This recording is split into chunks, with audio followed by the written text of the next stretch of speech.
This channel does not promote any violent, harmful, or illegal activities. All content provided by this channel is meant for an educational purpose only. বিপর্যস্ত উত্তরবঙ্গ, সেই উত্তরবঙ্গে আজ যাচ্ছেন রাজ্যপাল CB আনন্দ বোস। টানা বৃষ্টিতে দার্জিলিং জুড়ে একের পর এক ভূমিধসে বিধ্বস্ত পাহাড়ি শহর। এবারে পরিস্থিতি সামাল দিতে রাজ্যপালের দপ্তরেও জারি হলো জরুরি ব্যবস্থা। রাজভবনে ফের সক্রিয় করা হয়েছে পিস রুম। দীক্ষা রয়েছেন আমাদের সঙ্গে। দীক্ষা, রাজ্যপাল তিনি কখন যাচ্ছেন উত্তরবঙ্গের উদ্দেশ্যে? দেখো, রাজ্যপাল কেরলে ছিলেন, তিনি খবর পেয়ে উত্তরবঙ্গের খবর পেয়ে গতকালই এক্স হ্যান্ডেলে পোস্ট করেছিলেন এবং আজকেও তিনি পোস্ট করেছেন উত্তরবঙ্গ মানুষের পাশে রাজভবন রয়েছে এবং 24 ঘন্টা ধরে রাজভবনে যে পিস রুম সেটা খোলা রয়েছে। সেখানে ফোন করে যারা বিপর্যস্ত হয়ে পড়ে রয়েছেন তারা জানাতে পারেন এবং আমরা জানি দার্জিলিং এর মধ্যেই আর একটা রাজভবন রয়েছে। ফলে রাজ্যপাল কেরল থেকে সরাসরি হায়দ্রাবাদ হয়ে বাগডোগরায় পৌঁছবেন 12টা 50 নাগাদ। সেখান থেকে তিনি তারপরে কোথায় সড়ক পথে যতদূর যাওয়া যায় সেই পর্যন্ত যাবেন। কিন্তু এটাও মনে রাখা দরকার, রাজভবনটা সাধারণত দার্জিলিং এর যে রাজভবন রয়েছে সেখানেও তার আশপাশের এলাকা পুরো বিপর্যস্ত হয়ে রয়েছে।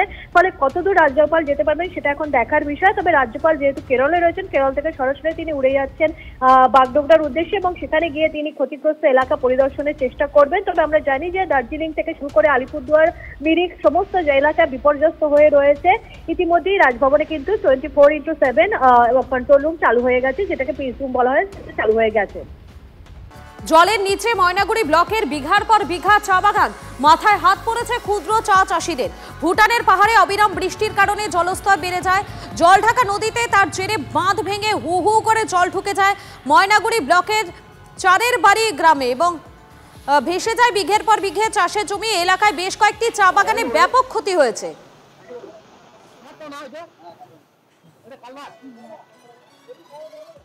আমার ঠিক পেছনেই যে জায়গাটা দেখছেন, এটা দেখে মনে হতে পারে কোনো জলাশয়, কিন্তু এটা আদতেও জলাশয় নয়, এটা কিন্তু একটা চা বাগান। এটা ময়নাগুড়ির এই যে চারের বাড়ি, এই চারের বাড়ি এলাকার এক ক্ষুদ্র চা চাষির চা বাগান। কিন্তু এই যে জলঢাকা নদীর জল, এই জল এসে গোটা চা বাগানকে ডুবিয়ে দিয়েছে এবং কার্যত অসহায় অবস্থা এখন এই ক্ষুদ্র চা চাষি। গত 3 বছর ধরে এই চা গাছগুলিকে লাগিয়ে লালন পালন করে এইবারই প্রথম ফসল চুমিয়েছিলেন তিনি, কিন্তু এবার সম্পূর্ণটাই নষ্ট হয়ে গেল এই বন্যার তোড়ে। এই অবস্থায় কার্যত মাথায় হাত। সরকারের কাছে ক্ষতিপূরণ আশা করছেন তারা।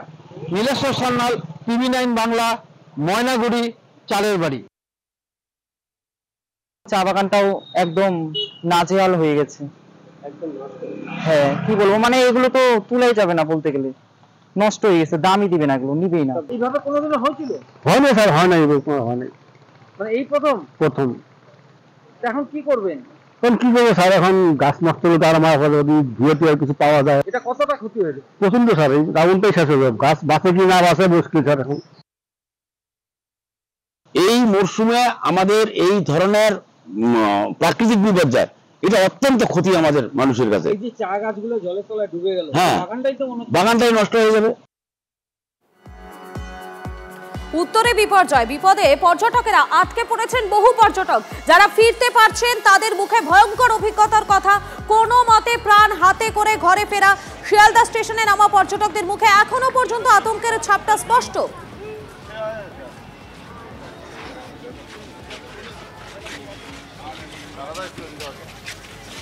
বিধ্বস্ত উত্তরবঙ্গ থেকে কলকাতায় এলো যারা মূলত ঘুরতে গেছিলেন বা কর্মসূত্রে গেছিলেন, কিন্তু কলকাতায় এসে তারা জানাচ্ছেন যে উত্তরবঙ্গকে তারা আগে দেখেছেন সেই উত্তরবঙ্গ বর্তমানে অচেনা। যেই জায়গায় রাস্তা দিয়ে গেছেন সেই রাস্তাও এখন অচেনা। আর যে তিস্তাকে দেখা গেছে উত্তরবঙ্গে বর্তমানে, সেই তিস্তা অনেকটাই ভয়ঙ্কর।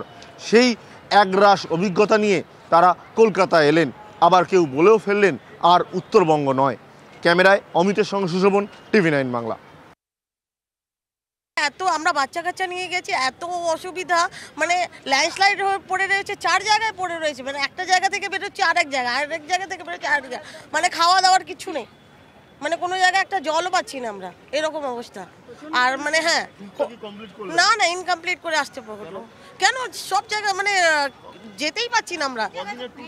আমাদের 4 দিনের ছিল। আগের দিনে হয়েছে, আমরা গ্যাংটকে ছিলাম, গ্যাংটকে সারা রাত বৃষ্টি পেয়েছিলাম, পরে ভোরবেলায় শুনতে পেলাম যে ওখানে ধস নেমেছে তিস্তার। রাস্তাঘাট বন্ধ, হ্যাঁ রাস্তাঘাট 1 নম্বর 2 নম্বর সড়ক বন্ধ। আমরা এলাম মানে পাড়ার রাস্তা দিয়ে আমাদের একটা ড্রাইভার নিয়ে এসে খুব সমস্যা, খুব টেনশনে ছিলাম। সিচুয়েশন খুব বাজে অবস্থা, মানে ট্রেনের এখন জলের জন্য যেরকম আপনারা দেখছেন প্রত্যেকটা রাস্তায় বন্ধ, তারপরে লেট। এই যে আমরা মোটামুটি না করে 4.5 ঘন্টা থেকে 5 ঘন্টা আমরা লেট করে আসছি। আপাতত খারাপ আছে, মানে পুরো দিকে ল্যান্ডস্লাইডিং আছে, আর ট্রেনগুলো টাইমে আসছে না, সব লেট। হ্যাঁ ট্রেনে মানে রাস্তা তো বন্ধ ছিল, অন্যরা ঘুরে এসেছিলাম না, 8-9 ঘন্টা লেগেছে আমাদেরকে গ্যাংটক থেকে শিলিগুড়ি আসার জন্য। 3 ধুরিয়াতে আটকে গেছিলাম। তারপরে গাড়ি ক্লিয়ার হলো, জ্যাম ক্লিয়ার হলো, চলে এলাম। बहुत सिचुएशन खराब है वहाँ का, बट स्टिल हम लोग थैंक गॉड हम लोग आ गए ठीक से। लैंडस्लाइड उसके कारण हम लोग बहुत अप्रॉक्स 2 घंटे हम लोग जाम में फंसे हुए थे। बहुत मुश्किल से आए हम लोग, ट्रेन में भी बहुत मुश्किल से आए, बहुत सफ़र करना पड़ा छोटे छोटे बच्चों के साथ, बीच में छोड़ के आना पड़ा क्योंकि बारिश इतना ये वो, इसलिए 2-3 জায়গা গাছ গালি পড়ে গেছে, পুলিশ দৌড়াদৌড়ি করছে, গাড়ি জ্যাম হয়ে গেছে, আমাদের গাড়ি এগোচ্ছে না, মানে অনেক প্রবলেম, মানে অনেক আমরা অপেক্ষা করে আমরা সব জায়গায় গেছেন না। ফার্স্ট টাইম যাবেন না, ইচ্ছে তো হয় না, অনেক কষ্ট, অনেক প্রবলেম। 2-3 জায়গা গাছ পড়ে গিয়ে ঘর দুয়ার একটা ডালের মধ্যে পিলারের মধ্যে ঘর হয়েছে, জানো ওসব জায়গা দেখলে ভয় লাগে। ওখানকার পরিস্থিতি এখন মানুষজন মানে সবাই বাড়ি ছাড়া, ঘর বাড়ি ছাড়াই আছে। না, আমার বাড়ি আপাতত সেফ আছে। বাড়ি ঘরে সব জায়গায় জল ঢুকে গেছে, পুরো ওয়েস্ট মানে হিলসে টোটালি ডিটাচড, মানে কালিম্পং গ্যাংটক এগুলো তো পুরো ডিটাচড, এবং তিস্তার যে ওয়াটার লেভেল সেটা অ্যাট পার্ট টু দা মানে রাস্তার উপর দিয়ে বইছে আর কি। নিশ্চয়ই আপনি তো গেছেন এর আগে? না এত ম্যাসিভলি এফেক্ট হয়নি। পাহাড়ে বিপর্যয় জের ভরা মরশুমেও ফাঁকা ধর্মতলার এনবিএসটিসি বাস স্ট্যান্ড। উত্তরবঙ্গগামী টিকিট ক্যান্সেল করছেন অনেকেই। এই মুহূর্তে পাহাড়ে যেতে নিষেধ করেছে প্রশাসনও। উত্তরবঙ্গে ভয়ঙ্কর বিপর্যয়। শিলিগুড়ি থেকে কোনো ক্রমে কলকাতা পালিয়ে আসার ধুম। কলকাতা থেকে শিলিগুড়ির উদ্দেশ্যে যে বাসগুলো ছাড়ছে তার অবস্থা এরকমই, ফাঁকা, কোনো প্যাসেঞ্জার পাওয়া যাচ্ছে না। গতকাল রাতে প্রায় 16টি বাস তা কিন্তু ছেড়েছে শিলিগুড়ি জাংশন এবং সেগুলো আসছে কলকাতার উদ্দেশ্যে, এবং সেই বাসগুলোতে প্রচুর যাত্রী তারা উত্তরবঙ্গ ছেড়ে বাড়ি ফিরতে চাইছেন। তার কারণ উত্তরবঙ্গের পরিস্থিতি বিপর্যস্ত, বিধ্বস্ত। ক্যামেরা পিকুর সঙ্গে সুমন, TV9 বাংলা, কলকাতা।